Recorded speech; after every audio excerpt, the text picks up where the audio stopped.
When I hear the word transformation, the image that comes to mind is that magical moment when a butterfly emerges from its cocoon. There is something about that word that speaks to me of the sudden change from one state to another. It conjures up images of a lightning bolt moment, when things unexpectedly become clear and everything is changed.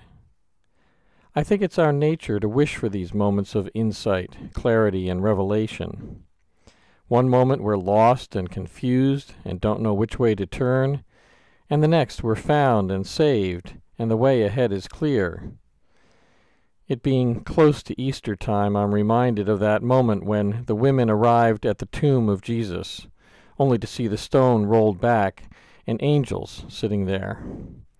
I'm also reminded of the Apostle Paul and how he was converted from a persecutor to a proselytizer for Christianity when the scales were removed from his eyes.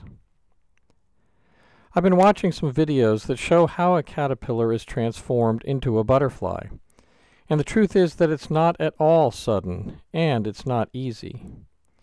First, the caterpillar has to survive its treacherous existence, evading predators and disease as it matures. Then when it's time to begin the process of change, it creates its chrysalis by shedding its own skin. Hanging upside down from a leaf or twig, it wriggles and writhes in a process that appears to be arduous and painful. Once its metamorphosis is complete, it eats its way out of its shell, another procedure that takes time and effort. When it has emerged, it sits very still until its wings are filled with blood and ready to carry it away.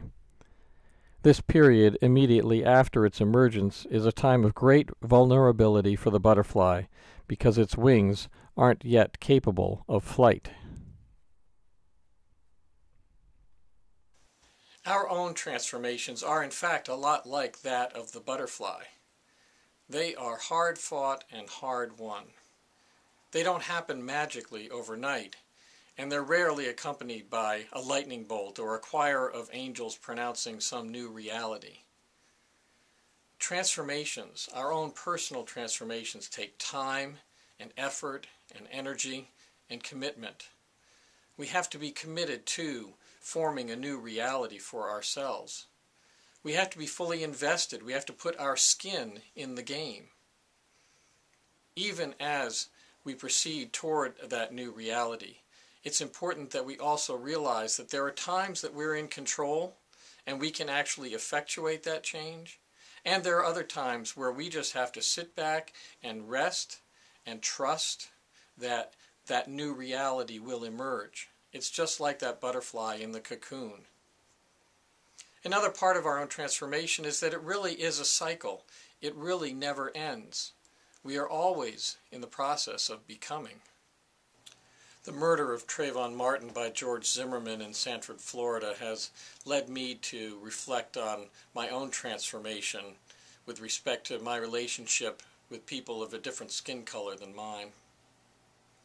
While I certainly don't condone what George Zimmerman did, in fact he should be prosecuted for it from all the evidence I've seen, I do understand where his fear and anxiety come from.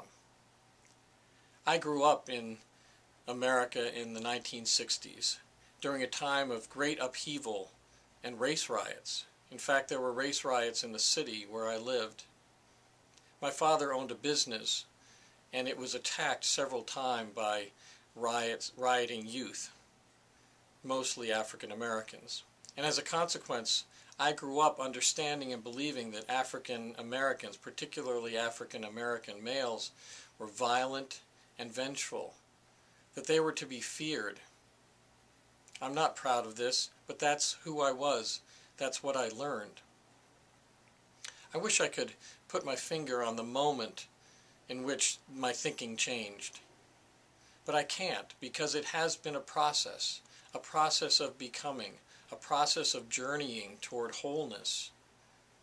Of course, I no longer think this about African Americans or other people with different skin colors than mine, but I didn't have a lightning bolt moment. It's been a journey.